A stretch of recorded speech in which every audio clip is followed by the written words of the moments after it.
Hello, my name is Daniel Valdivia, and I'm a second-year medical student here at Robert Wood Johnson Medical School. So my research deals with epilepsy.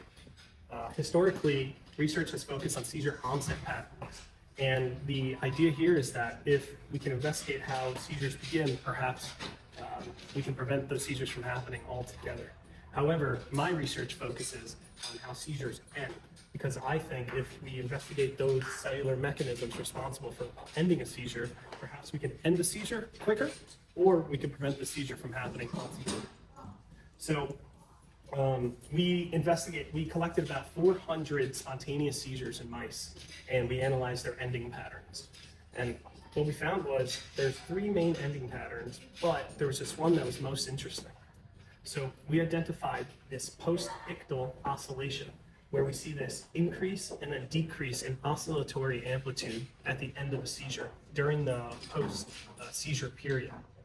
We analyzed 16 animals in our study, and here I have plotted the timeline of their recordings. And what we see is, in red are seizures that had post-ictal oscillations, as shown above, and in blue are seizures that did not have post-ictal oscillations. Well, about 10 of our animals had post-ictal oscillations at a very high rate, whereas 6 didn't show post-ictal oscillations at all. So we thought there was a difference between these two groups, so we then took hippocampal slices and looked into the hippocampus. We saw that the animals that did not show any post-ictal oscillations had high degrees of granule cell dispersion and ipsilateral CA1 cell loss, as shown here by the blue arrow. But the animals that showed high rates of post-ictal oscillations had a well-formed CA1 and a well-formed dentate gyrus.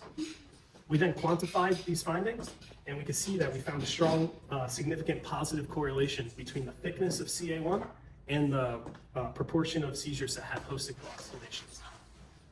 We believe that post-ictal oscillations may be a significant biomarker for clinicians in determining the underlying substrate of the hippocampus. Thank you.